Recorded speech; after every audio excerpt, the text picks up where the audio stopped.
अस्सलाम वालेकुम, आप देख रहे हैं GTV न्यूज़ और मैं हूं शाइस्ता इकबाल और मैं हूं ज़ारा शफी। हेडलाइंस अपने मुलाहिज़ा की बुलेटिन के आगाज़ में सबसे पहले आपको बताएंगे नैब में गैर सियासी अफसरान रखने की ज़रूरत है। इमरान खान का साजिश का बयानिया सफ़ेद झूठ है। साबिक सदर आसिफ अली जरदारी कहते हैं कि इंतखाबी इस्लाहात के फौरी बाद इंतखाबात करा देंगे। ओवरसीज़ पाकिस्तानी पाकिस्तान के मसाइल नहीं समझते, हमें अपने मसाइल खुद हल करने हैं। Army chief general Qamar Javed Bajwa को सैल्यूट करता हूं, इदारों की सियासत में नहीं घसीटना चाहिए। जो बाइडन में मेरा दोस्त है, अमरीकी धमकी से मुतालिक मुरासला नहीं पड़ा। हुकूमत का काम ही आलू टमाटर के निर्ख बेहतर बनाना है। पेट्रोलियम मसनूआत की कीमतें नहीं बढ़ना चाहिए। नॉन पॉलिटिकल ऑफिसर्स रखेंगे, कोई भी पॉलिटिकल इस्तेमाल ना हो नैब का, किसी को ब्यूरोक्रेट को डर नहीं हो, खौफ नहीं हो। हमने कब कहा कि हम इलेक्शनों से डरते हैं? आपने इलेक्टोरल रिफॉर्म्स करने, नैब रिफॉर्म्स करने, जितनी पॉलिटिकल फोर्सेस हैं हम सब ने मिलके, उनका मैंने एक वोट भी नहीं लिया है। PTI ने मुझे एक वोट नहीं दिया है प्राइम मिनिस्टर बनने में। अगर फौज ए पॉलिटिकल होती है तो मुझे बाजवा को सल्यूट करना चाहिए या उससे लड़ना चाहिए? ऑयल की प्राइस हम नहीं बढ़ाना चाहते। पीपल्स पार्टी के शरीक चेयरमैन और साबिक सदर आसिफ अली जरदारी ने CM हाउस कराची में प्रेस कॉन्फ्रेंस से खिताब में कहा कि GTV के सीनियर एंकर पर्सन मुजाहिद बरेलवी ने जब सवाल किया साबिक सदर आसिफ अली जरदारी से, आज ख्वाजा आसिफ ने एक इंटरव्यू में आर्मी चीफ और जनरल फैज से मुतालिक गुफ्तगू की और जल्द इलेक्शन की बातें की। आप इस पर क्या कहेंगे? साबिक सदर बोले इस्लाहात के बाद ही इलेक्शन में जाएंगे। ख्वाजा आसिफ का अपना मौक़िफ़ है। उन्होंने दो बातें की। एक तो बाजवा साहब के बारे में कहा, फिर फैज अली का बकायदा नाम दिया। मेरे बारे में क्या कहा? मैंने तो नहीं सुना। उन्होंने ये कहा कि इलेक्शन, जो खास बात ये कही कि मुमकिन है कि इलेक्शन जो है वो बाजवा साहब की रिटायरमेंट यानी नवंबर से पहले हो। आप ये कहते हैं कि हम तय करेंगे इलेक्शन कब होंगे, लेकिन कोलिशन गवर्नमेंट में एक मिनिस्टर ऑफ डिफेंस इस तरह का पॉलिसी स्टेटमेंट दे, उसने प्राइम मिनिस्टर को इत्मीनान में दिया होगा, लेकिन बात नवंबर से मतलब ये है कि अगस्त सितंबर में होंगे। ख्वाजा साहब की अपनी सोच है, मगर ख्वाजा साहब अपने पार्टी की क़यादत के नीचे लाज़िम है कि वो पार्टी की बात सुने और चलें। उनकी कॉन्स्टिट्यूंसी जो है वो PMLN है, मगर PMLN का मेरे साथ ये डिसीजन है कि जब तक हम इलेक्ट्रल रिफॉर्म्स नहीं कर देते, जो मैंने आपको बताया रात को भी, इससे कोई किसी की पोस्टिंग हो ना हो, कोई हो चीफ या ना हो, उससे हमारा कोई सरोकार नहीं है। हमारी डिसीजन ये, जैसे आप इलेक्ट्रल रिफॉर्म्स करा लें, आप लॉ में तब्दीलियां ले आएँ, आप फॉरेन पाकिस्तानी का डिसीजन ले लें। उसके बाद अगर आपने इकोनॉमी ऐसी है और आप समझते हैं कि इलेक्शन में जाना चाहिए, पार्लियामेंट समझती है, तो वी हैव नो। मफाहिमत के बादशाह आसिफ अली जरदारी ने कराची में प्रेस कॉन्फ्रेंस के आगाज में से किश्ते ज़ाफ़रान बना दिया। सहाफ़ी ने साबिक सदर मुमलिकत से पानी की कमी पर सवाल किया तो आसिफ अली जरदारी बोले कि तुम मेरे साथ ग्लेशियर चलो, तुम भी खुदाई करना, मैं भी खुदाई करूंगा। साबिक सदर के जवाब पर कहकहे लग गए। पानी के मसले में मैं भी ग्लेशियर जा रहा हूँ तेरे साथ, और तू वहाँ डिग करेगा मेरे साथ, और हम दोनों डिगिंग करेंगे। जी अल्हम्दुलिल्लाह कुछ ग्लेशियर्स मेल्ट हुए हैं, पानी आ रहा है। पानी का बड़ा मसला था। मैं खुद इंटीरियर में था, अपनी फसलों को देख के भी रो रहा था, गरीबों की फसलें देख के भी रो रहा था। ओह नो, पानी तो अल्लाह के हाथ में है। लंदन में नून लीग के वफाकी वज़रा की पार्टी कायद नवाज शरीफ से अहम मुलाकात। बड़ी बैठक में वज़ीर आज़म शहबाज शरीफ शरीक थे। मुल्क में आम इंतखाबात, पंजाब में पावर शेयरिंग, पीपल्स पार्टी, मौलाना फजलुर रहमान और इत्तेहादियों के तहफ़्फ़ुज़ात पर बात होगी। नवाज शरीफ और शहबाज शरीफ की अलहदगी में मुलाकात शेड्यूल है। वफाकी वज़रा से कायद नून लीग जिम्मेदारियों से मुतालिक सवालात करेंगे। पेट्रोलियम मसनूआत की कीमतों में इजाफे से मुतालिक पीपल्स पार्टी के खदशात ज़ेर गौर आएंगे।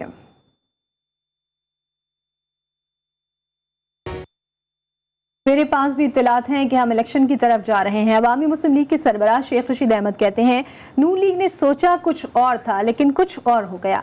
20 मई से पहले इलेक्शन की तारीख आ गई तो इमरान खान रुफका से मुशावरत करेंगे। इमरान खान ने कहा कि बातचीत के लिए पहले इलेक्शन की तारीख देंगे।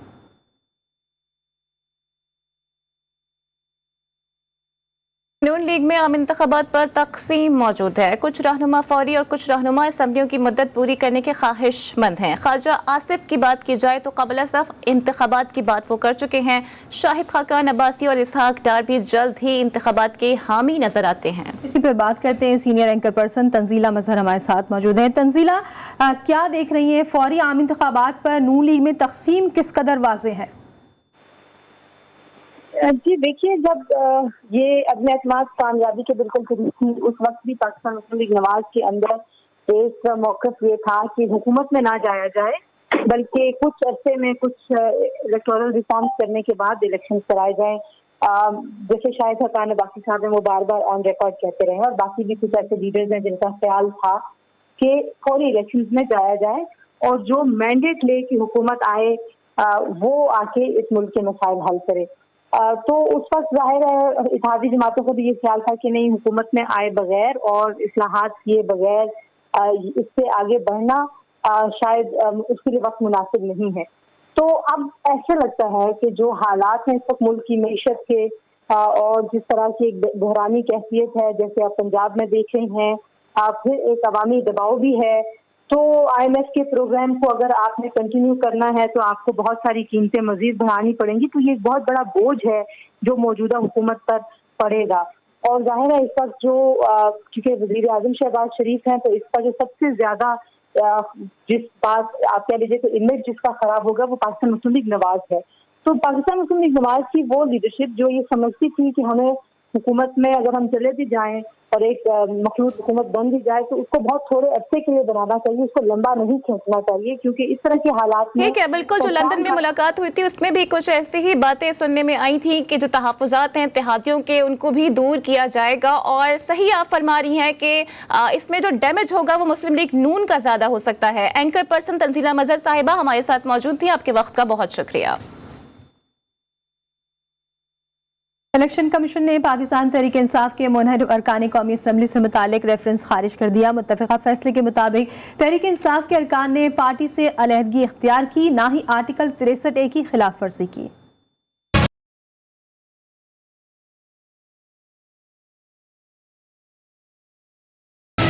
तहरीक इंसाफ अपने मुनहरिफ अरकान को कसूरवार साबित करने में नाकाम हो गई। इलेक्शन कमीशन ने मुनहरिफ अरकान कौमी असम्बली को नाअहल करने से मुताल्लिक रेफरेंस मुस्तरद कर दिया। कायम मकाम स्पीकर की जानिब से इलेक्शन कमीशन ऑफ पाकिस्तान को PTI के 20 मुनहरिफ अरकान कौमी असम्बली के खिलाफ रेफरेंस दायर किए गए थे।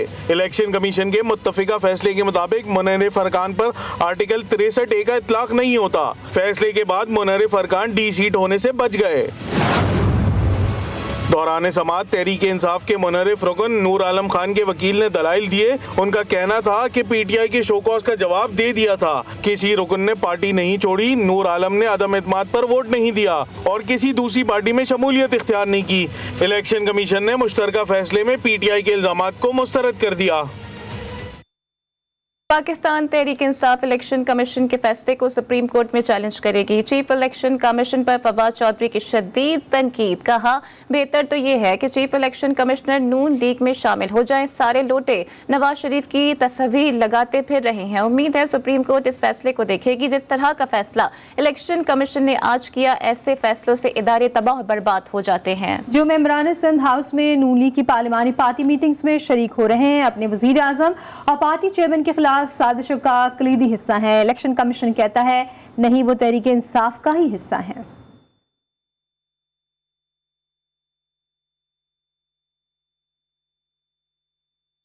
तहरीक इंसाफ ने chief justice Lahore high court के वजीर आला के हल्फ के 2 फैसलों के खिलाफ अपील दायर कर दी।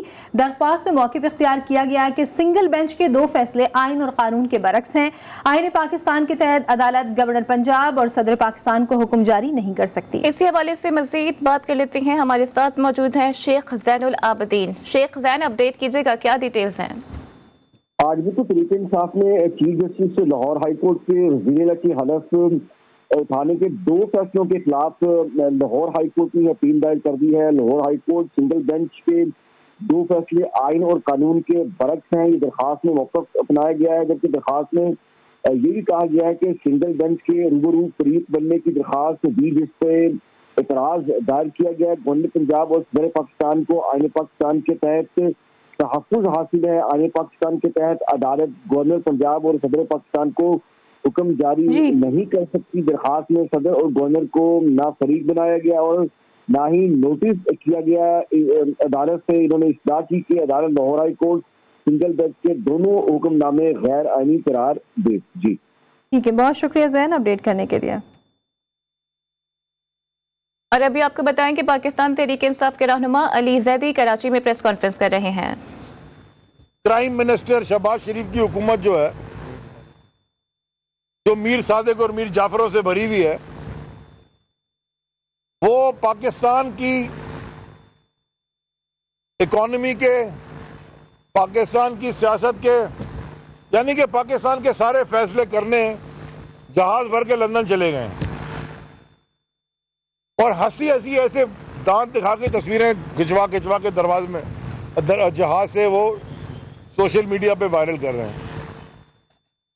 मेरी तो समझ में नहीं आई कि जब इनकी हुकूमत थी, जिन्होंने आज प्रेस कॉन्फ्रेंस की, वो सारे दुबई जाते थे कैबिनेट की मीटिंग करने, और ये पूरी कैबिनेट आज जहाज में बैठ के चली गई है जनाब लंदन। मेरे ख्याल में नवाज शरीफ को लाने गए होंगे, लेकिन अगर नवाज शरीफ को लाने नहीं गए तो वहां क्या करने गए हैं, ये भी कौम सवाल पूछती है। अब आ जाए, हाँ ठीक कह रहे हो सकता है आगाओं से डिक्टेशन लेने गए हों। अब आप आ जाते हैं कि जी आज जो हजरत मौसूफ साबका सदर पीपल्स पार्टी के क्या है, वो चेयरमैन है, ज्वाइंट चेयरमैन है, को चेयर है, जो भी हैं, जरदारी माफिया के हेड, मुल्क की सबसे बड़ी बीमारी आसिफ जरदारी साहब ने आज कोई 45 मिनट बैठ के बड़ा लेक्चर दिया। मैं आखिर से शुरू करता हूं। फरमा रहे हैं, किसके बारे में फरमा रहे हैं?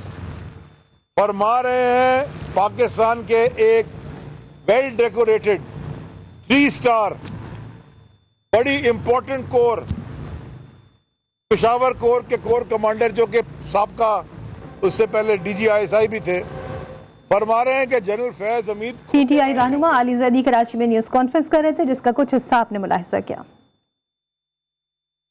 हाजिर होंगे इस ब्रेक के बाद, हमारे साथ रहिए। Welcome back. हमको आइन का तहफ़्फ़ुज़ करना है। सुप्रीम कोर्ट में आर्टिकल 63A की तशरीह के रेफरेंस की समाअत पर chief justice Pakistan justice Umar Ata Bandial ने कहा, सुन रहे हैं, इन्हिराफ एक बहुत बड़ा नासूर है। किसी रुकन पर ताहयात पाबंदी लगाना बहुत बड़ी सजा है। किसी को गलत इक़दाम की इजाज़त नहीं दे सकते। मुल्क की तरक्की के लिए मुस्तहकम हुकूमत ज़रूरत है। 1970 से जो म्यूजिकल चेयर चल रही है, उसे अब ख़त्म होना चाहिए। मज़ीद आपको रिपोर्ट करेंगे अबरार हुसैन।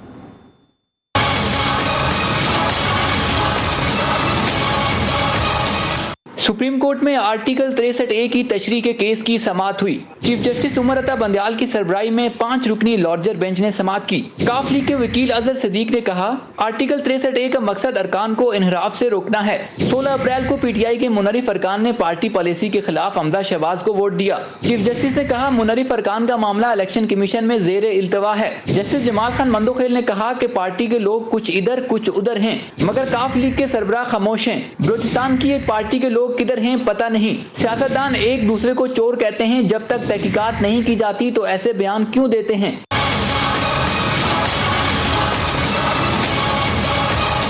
चीफ जस्टिस ने कहा, 28 मार्च को अदम एतमाद पर करारदाद मंजूर हुई। 31 मार्च को अरकान ने अदम एतमाद पर वोटिंग का मुतालबा किया। आईनी तरमीम के जरिए 63A को लाया गया। कानून के अंदर अदालत कोई तब्दीली नहीं कर सकती। जस्टिस एजाजुल एहसन ने कहा, इनहराफ की सजा डी-सीट होना है और दूसरी सजा क्या होगी। जस्टिस जमाल खान मंदोखेल ने कहा, बलूचिस्तान में एक रुकन ने पार्टी पॉलिसी से इनहराफ किया और वो डी-सीट हुए। जस्टिस मुनीब अख्तर ने कहा, अगर किसी के जमीर का मामला है तो इनहराफ के बजाय इस्तीफा दे।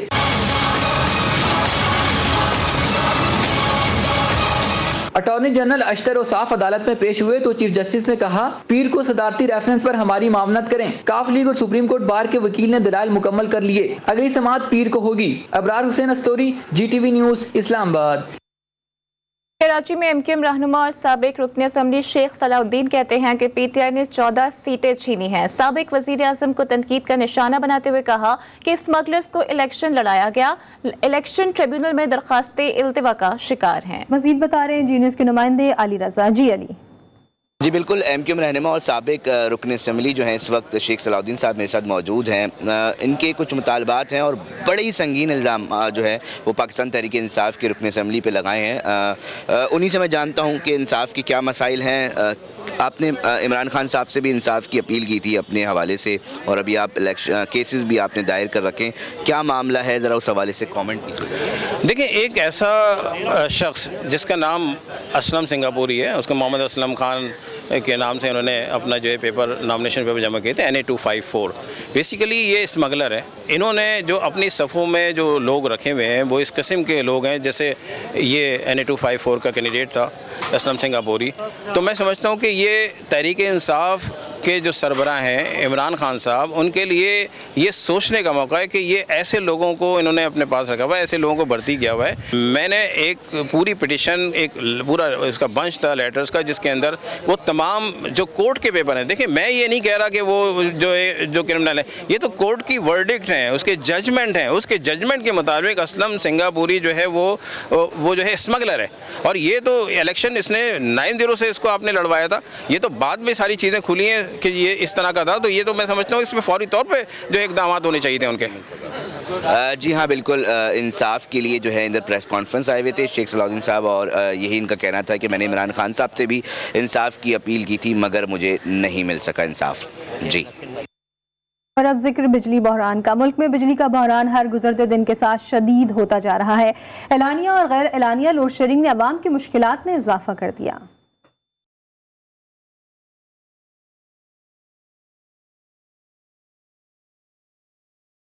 कहीं बिजली न चली जाए, चाहे तो जाने कब आए, यही फिक्र लगी रहती है गर्मी और लोड शेडिंग के सताए अवाम को। मुल्क का मुआशी हब कराची हो या कानून साजी का मरकज इस्लामाबाद, हर जगह लोड शेडिंग का अजाब अवाम पर मुसल्लत है। बिजली की लोड शेडिंग से इस्लामाबाद वाले भी परेशान दिखाई देते हैं। लाहौर में गैर एलानिया लोड शेडिंग के बाइस शहरियों को शदीद मुश्किलात का सामना है। परेशान है गर्मी तो बच्चे ने, छोटे घर ने, छोटे घर की गर्मी बहुत ज्यादा है।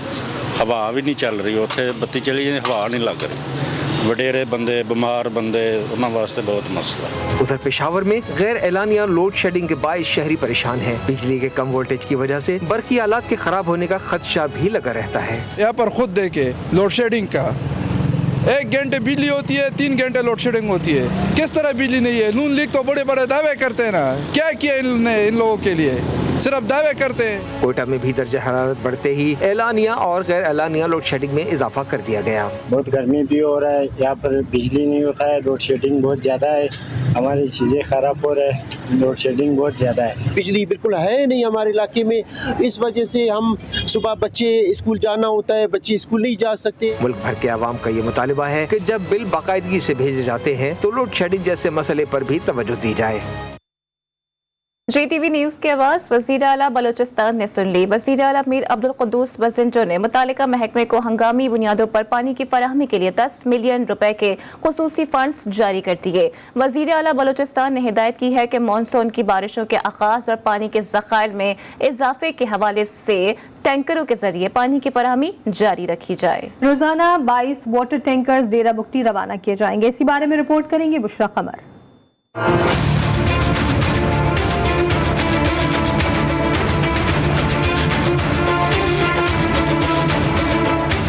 GTV न्यूज़ बना एक बार फिर अवाम की आवाज। डेरा बुगटी की सब तहसील पीरको में आलूदा पानी पीने से हैजे की वबा फूटने की खबर नशर हुई तो इंतजामिया होश में आ गई। GTV न्यूज़ की टीम पीरको में मुतासरीन के पास गई और आंखों देखा हाल बयान किया। डिप्टी कमिश्नर डेरा बुगटी ने इलाके का दौरा किया और अवाम से मुलाकात के बाद मसाइल के मुस्तकिल हल तक वाटर टैंकर फराहम करने के अहकाम जारी किए। PHE डिपार्टमेंट ने स्पेशल जो बाउजर्स हैं वो भिजवा दिए हैं। 8 बाउजर्स इनको PHE की तरफ से मिलेंगे और थ्रू आउट जो प्रीवियस मंथ है उसमें 4 बाउज़र डिस्ट्रिक्ट एडमिनिस्ट्रेशन की तरफ से मिल रहे थे, 2 MPA साहब की तरफ से मिल रहे थे और OGDC इनको 3 बाउज़र्स में प्रोवाइड कर रही है।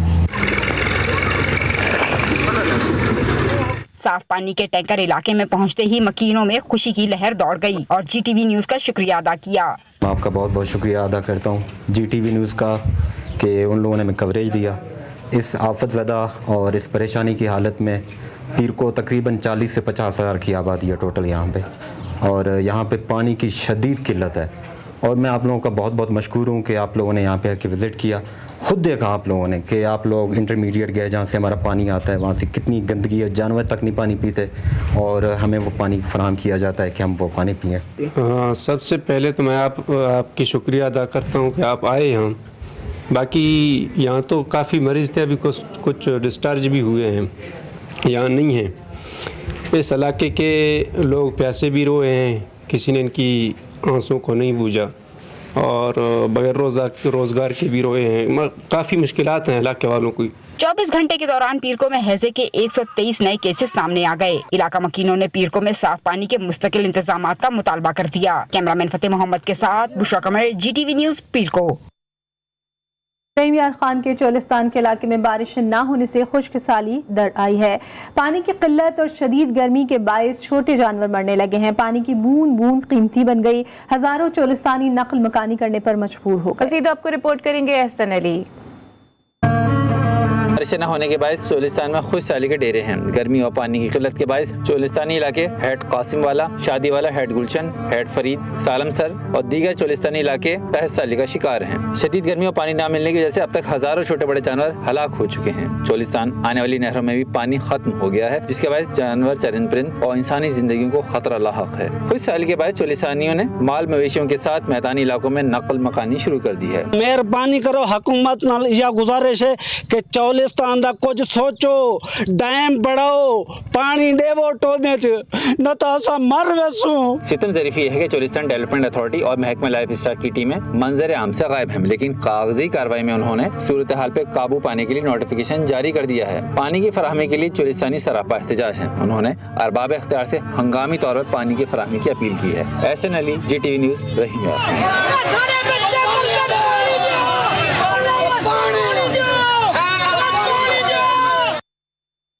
इंडस हाईवे पर सन के करीब खौफनाक ट्रैफिक हादसे में 15 अफराद जाँ बहक जबकि 5 शदीद जख्मी हो गए। अलमनाक हादसा तेज रफ्तार ट्रक के बेकाबू होकर मुसाफिर वैन से टकराने के सबब पेश आया। इत्तला मिलने पर पुलिस और रेस्क्यू की टीमें मौके पर पहुंच गई। लाशों और जख्मियों को माजंद अस्पताल मुंतकिल कर दिया गया। खोखरापार में ईद के दिन 18 साल ज़ैनब को शोहर ने मुबैना तौर पर फांसी देकर कत्ल कर दिया। बाकी के 6 दिन गुजर जाने के बावजूद पुलिस अब तक शोहर को गिरफ्तार नहीं कर सकी। वजूद्दीन इस वक्त मकतूला के भाई के साथ ही मौजूद है। इनसे ताज़ा तरीन सूरत हाल पर बात करते हैं। जी बताइएगा। बिल्कुल, इस वक्त मैं खोखरा पार्क 4 नंबर पर मौजूद हूँ, जहाँ पे ईद के दूसरे दिन जो है बेदर्दगी से जो है मुबैना तौर पर ज़ैनब का जो है कत्ल कर दिया गया था। उनके घर पे मौजूद हूँ, उनके भाई मौजूद हैं। इनसे जानते हैं कि ये बताइएगा कि ज़ैनब ईद के दिन यहाँ पे आई हुई थी और अपने शौहर के साथ इस कमरे में गई, उसके बाद क्या हुआ, कितनी देर तक इस कमरे में मौजूद रहते हैं? तकरीबन 2 घंटे तक ये मियाँ बीवी कमरे में मौजूद थे। रात के खाने का वक्त हुआ तो ऊपर से अब्बू उतरे कि ज़ैनब वालों को बुलाएं खाने के लिए। तो अब्बू आए तो कमरे को बाहर से कुंडी लगी हुई थी, तो अब्बू परेशान हुए। ज़ैनब और अब्बास कमरे में थे, कुंडी खोली तो ज़ैनब लटकी हुई थी, अब्बास फरार था यहाँ से। अच्छा, मैं आपको जो है कमरे की सूरत हाल दिखाता हूँ। जिस कमरे पे जो है ज़ैनब और उसका शौहर जो अब्बास है वो इस कमरे के अंदर जो है मौजूद थे। ये वो कमरे की सूरत हाल ये है कि यहाँ पे जो हम देखते हैं कि जो सामान है वो मुकम्मल तौर पर जो है बिखरा हुआ है। पंखे की जाने वगैरह मैं दिखाऊँ तो ये पंखा वो है जिस पे जो है मुबैना तौर पर बताया जा रहा है कि ज़ैनब को जो है इससे लटका कर जो है कत्ल किया गया है। पुलिस ने जो यहाँ से शवायद इकट्ठे कर लिए गए हैं। बताया जा रहा है कि वाक़े का मुकदमा जो है मलीर सिटी थाने में जो है उनकी वालिदा उनकी मुद्दत में दर्ज कर ले गया। ताहम हम जब हमारी पुलिस से बात हुई, पुलिस का कहना है कि जो अब्बास है वो जो है अभी तक फरार है, उसकी गिरफ्तारी के लिए जो कोशिश की जा रही है। जी, खबरें और भी हैं, आप तक पहुंचाएंगे इस ब्रेक के बाद। हमारे साथ रहिए। Welcome back. फलस्तीन में सियोनी फोर्सेस की दरिंदगी उरूज पर है। इस्राइली फोर्सेस ने अल जजीरा की खातून रिपोर्टर शीरी अबू खाला को गोली मारकर शहीद कर दिया। अल जजीरा का कहना है कि इस्राइली फोर्सेस ने शीरी को उस वक्त सर में गोली मारी जब वो मकबूजा किनारे जेनिन में रिपोर्टिंग कर रही थी। फलस्तीन के महकमा सेहत ने रिपोर्टर शीरी की शहादत की तस्दीक की है। गोली लगने से एक सहाफ़ी शदीद जख्मी हो गया। यरूशलेम के अखबार अल कुद्स के लिए काम करने वाले अली समूदी की हालत मुस्तहकम बताई गई है।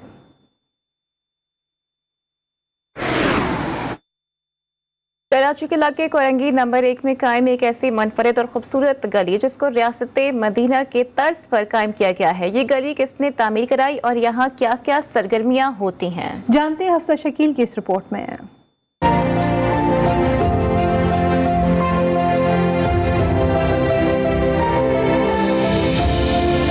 ये है कराची के इलाके कोरंगी की वो गली जिसका नाम रियासत मदीना गली रखा गया है। यहाँ सफाई के बेहतरीन इंतजामात हैं, नमाज की पाबंदी करवाई जाती है, इलाका मकीनों के लिए तरबती नशिस्तों का भी एहतमाम किया जाता है। MNA फहीम खान का कहना है कि सिर्फ कराची ही नहीं बल्कि पाकिस्तान की हर एक गली को रियासत मदीना के तर्ज पर कायम करेंगे। नाम की रियासत मदीना स्ट्रीट नहीं है, यहाँ के अमाल भी रियासत मदीना वाले। जो रियासत मदीना में होता था, जो रियासत मदीना में होता है, वो सारे अमाल आपको यहाँ मिलेंगे इंशाअल्लाह। ये तो शुरुआत है। ये मैं आपको दावे से कह सकता हूँ कि पाकिस्तान की पहली मॉडल स्ट्रीट है जो रियासत मदीना के नाम पे, जो अमली तौर पे भी रियासत मदीना के नाम पे। इंशाअल्लाह मजीद हम आगे जाएंगे, हम रुकेंगे नहीं। इलाका मकीन कहते हैं शहरियों को अपने मस्कन को खूबसूरत बनाना चाहिए ताकि खुशगवार जिंदगी गुजार सकें। ऐसी गली माशाल्लाह कराची में होनी चाहिए और ये वाकई मॉडल रियासत मदीना गली, इसमें जो काम हुए हैं बहुत अच्छे हुए हैं। सुबह सबको उठाया जाता है, इस गली में दरवाजे नॉक करके उन्हें बुलाया जाता है कि आए नमाज की तरफ, और उसके साथ साथ उन्हें एक्सरसाइज करवाई जाती है। अच्छा काम किया इस गली में माशाल्लाह से। और ये गटर लाइन वगैरह, ये खूबसूरती, मकानों की बेलें वगैरह, पेड़ वगैरह लगे, ये रियासत मदीना के हिसाब से माशाल्लाह काम हुआ है। रियासत मदीना अमन, भाईचारगी, खुलूस, उल्फत और रवादारी का दर्ज देती है। कैमरामैन उवैस दाऊद के साथ हफ्सा शकील, GTV न्यूज़, कराची।